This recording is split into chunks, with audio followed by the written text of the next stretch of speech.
Welcome. Today, I'm going to be teaching you 4 questions to ask yourself to help you self-diagnose what's going on with your anxiety and with your stress so that you can get yourself out of it as quickly as possible. Let's dive in.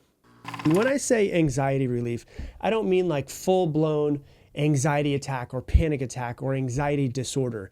I mean like you're just feeling anxious, you're feeling stressed, you're feeling not right. You can feel it inside of your body, you know?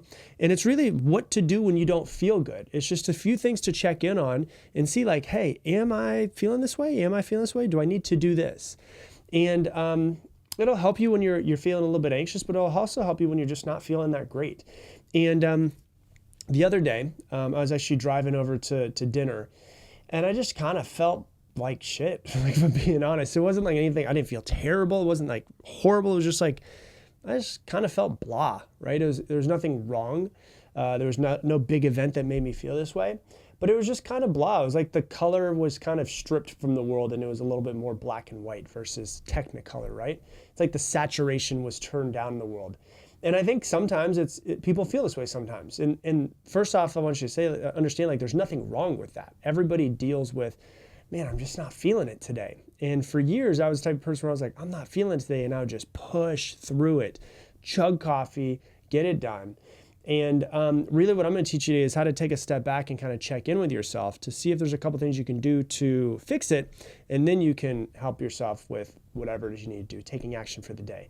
The idea that something is wrong and must be fixed, and the story that we tell ourselves about why we feel this way or shaming or guilting ourselves for feeling this way is more important than anything else. But this helps you just become more self-aware so you don't beat yourself up, because that's what most of us do, right? We get to a point where we don't feel really good and it's like, well, you're supposed to get this done. You should have done this. You shouldn't feel this way. Life is great.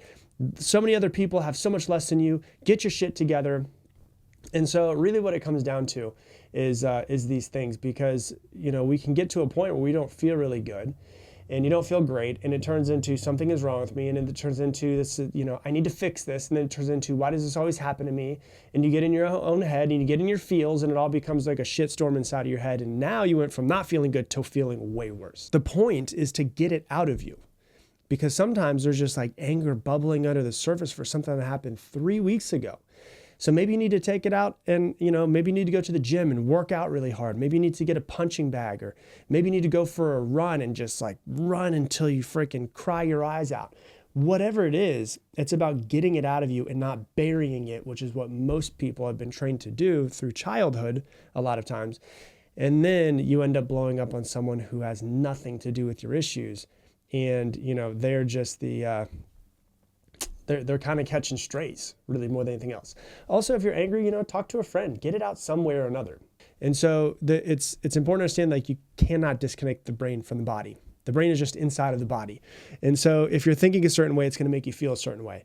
And so if I can change the way that I'm thinking about how I'm feeling because I've now self-diagnosed, it was just a big weight off my shoulders. And so once again, if you start feeling stressed, if you start feeling anxious, if you start feeling like there's something, you just don't feel good, you feel like you're just kind of blah, ask yourself, am I hungry? Am I angry? Am I lonely? Am I tired? The more of those you have, the more likely you are to feel anxious, stressed, whatever it might be.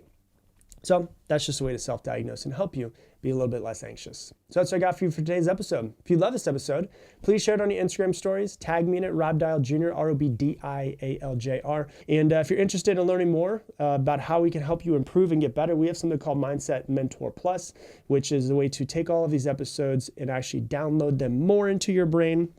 We give out journaling prompts. We give out lesson plans. We give out entire worksheets to help you take these and integrate them more into your life. If you want to learn more about it, all you have to do is go to mindsetmentor.com. Once again, mindsetmentor.com. You can get all the information there. And with that, I'm going to leave you the same way I leave you every single episode. Make it your mission to make somebody else's day better.